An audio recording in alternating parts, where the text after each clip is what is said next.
Hello sir. My name is Dipesh Nubane and I'm from your digital forensics class. So my student ID is 20230709. So this is my viva and presentation that I'm gonna submit. So let's start with. So if my presentation doesn't work, then here gonna be my YouTube video link that I'm gonna post this presentation on YouTube, so that if the video that I submit doesn't work, you can also access my presentation from the YouTube. So let's go with introduction. So sorry, let's go with introduction. So target data breach is considered one of the most significant cybersecurity incident in the retail history. The attack occurred during the 2013 holiday season when transaction volume were very high. Around 40 million payment card details and 70 million personal record were compromised, and digital incident demonstrated the third-party organization failed to maintain a proper cybersecurity measure risk and assessment. So security tools, basically background of the attack. So security tools require continuous monitoring and response capability to achieve their intended protective function.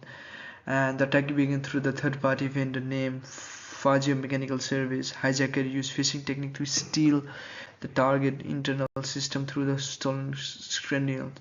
The attacker introduced specialized malware, and not only that, the malware collected sensitive payment card directly from system memory transition. So here, the timeline of the attack. So hijacker gained access to target system on November 12, 2013, but security alert failed to detect the presence. In mid-December, authorities noticed suspicious payment activity linked to target stores. Target began its formal investigation on December 14 after bringing in security experts. So between December 15 and 18, the security team basically completed the malware removal process, and in December 19, Target publicly announced the breach. So the company confirmed in January 2014 the hijacker has stolen personal customers data. So attack vector and vulnerabilities. What are the attack vector and vulnerabilities? The security practice of third-party vendor created an initial entry point of the attackers. The organization lacked network segments control which permitted attackers to transfer all system elements. The attackers obtained relevant system privilege that permitted them to view the confidential customer information. Not only that, fire a security tool generated alert, but security failed to respond to them. So the gap between security implemented and effective operations is shown to these situations. So here, what are the impact and the consequences of this attack? So the breach resulted in a substantial financial damage, which is including expenses and legal settlement payment. Targeted approximately 162 million in expenses, which is a very large amount, and the company lost customer confidence, of course, and which resulted in decreased sales and permanent damage to public image. Not only that, the company encountered various legal action and faced multiple regulatory fines. The security incident prompted the entire industry to implement a new security standard which required the use of chip database. So investment methodology. What can be the investment methodology? So investment methodology followed abstracted digital forensics framework to ensure accuracy, reliability, NIST, NIST, SP800 framework, and if framework was used, which include data examination, analysis, and reporting. Investigators collected data from POS system over server and network logs. The data was analyzed to reconstruct the sequence event and identify the attacker behavior. Findings were documented in a structured report for the organization and legal users. So, what are the data integrity and validations? So, digital evidence integrity must be preserved because it serves a critical requirement for forensic investigators.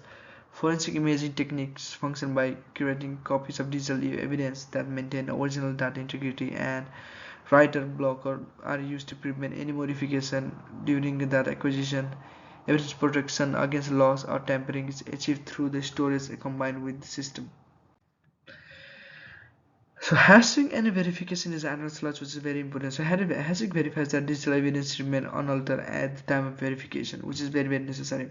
The process creates a distinct digital fingerprint which apply to every existing file and dataset.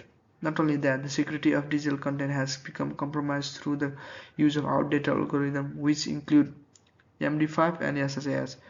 More investigation also use SSA 256 and SSA 5.2. So these method obtain evidence interval which allow for the court proceeding too. So what are the evidence retrieval and techniques? So how to get the data and evidence back? So investigative studies device duplicate through this drive imaging. This collining exists in the system solution to duplicate the system. System collect violated data, which includes RAM, currently active process. The system uses in case and FTK images tools, which is tools require data. Not only that, network tools will include Wireshark enable user to identify unauthorized activity and data theft. So legal consideration, what can be the legal consideration of the data? So digital evidence must meet legal requirement to be used in court, and digital evidence must satisfy our four criteria, which can be authenticity, accuracy, complete information, or maybe case related data. Legal advisor control both investigation process and legal complications requirement, and poor documents help to present finding in non-technical evidence. So what is preserve engineering? So preserve engineering enables such to study malware and discover its operational method, and security enables investigators to trace the path how attacker moving can be success in the attack, and it won't be happen again in the future. Static analysis enables researchers to study code without executing dynamic analysis, monitoring malware, and IDA Pro and Ghidra software too. So security recommendations that I give to this incident is organizers need to establish multi-factor authentication, which is very important. Stored network segments should be used, and third-party vendor must be properly monitored. That's another major things, and they need to have SIM-based continuous monitoring system established. Employee training, which is very necessary, and organizations require a predefined incident response plan, which is able to conduct them operation during the kind of emergency, which is also very important. So at the conclusion, what I want to say is target breach exists as a proof the cybersecurity needs three different components, which include human resources, operational process, and technological solutions. Organization experienced three main failures because it failed to respond properly to alert, and its network design was insufficient and faced risks. Organizers need to implement proactive security measures, and future attack can be prevented through the continuous monitoring, which can be done through the security policy and created awareness among people, and case provide the validation for improvement in cybersecurity practice. So this is the reference that I use. I'm gonna put this video on YouTube too, so you can, if the uploaded video doesn't work, you can access it from the YouTube. I will also provide the YouTube link again so that it can be accessed and you can watch my presentation properly. Thank you.